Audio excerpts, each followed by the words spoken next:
சிறப்புற எடுத்துக் காட்டுகின்றது. உலகின் முதல் மொழி, தொன்மையான மொழி நம் செம்மொழியாகிய தமிழ் மொழியாகும். தமிழில் இருந்துதான் திராவிட மொழிகள் தோற்றம் பெற்றன என அறிஞர்கள் தெரிவிக்கின்றனர். தமிழ் நீண்ட நெடிய வரலாற்றினை கொண்டது.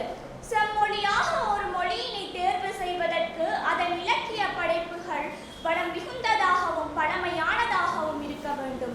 அந்த வகையில் இந்தியாவில் செம்மொழியாக அறிவிக்கப்பட்ட முதல் மொழி தமிழ் மொழிதான்.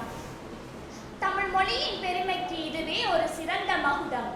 தமிழ் இலக்கிய இலக்கண சிறப்புடைய மொழி. உலகமே போற்றுகின்ற திருக்குறள் பல மொழிகளில் மொழிபெயர்க்கப்பட்ட பெருமையுடையது. சொல்லில் உயர்வு தமிழ் சொல்லே, அதை தொழு படித்திரடி பாப்பா என்று பாரதியார் குறிப்பிடுகின்றார்.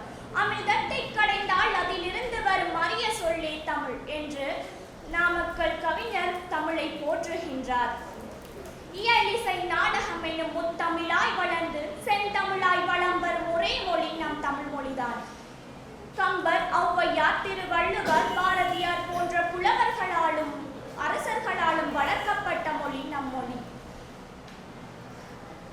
தமிழுக்கு அமுதென்ற பேர் அந்த தமிழ் இன்பத் தமிழ் எங்கள் உயிருக்கு நேர் என்று பாவேந்தர் பாரதிதாசன் குறிப்பிட்ட வரிகள் தமிழின் சிறப்பை புலப்படுத்துகின்றது. எங்கிருந்தோ இங்கு வந்து தன்னை ஒரு தமிழ் மாணவன் என்று அடையாளப்படுத்திக் கொண்ட ஜி.யு.போ, சராகராதி தந்திட்ட வீரமாமுனிவர் ஆகியோர் தமிழ் மனம் பரப்பினர். படிப்பவரை தன் பக்கம் இழுக்கும் வசியம் தமிழுக்கு உண்டு. நாம் உலகின் உன்னதமான மொழியில் பிறந்திருக்கின்றோம் என்பது இதிலிருந்து அறிய முடிகின்றது.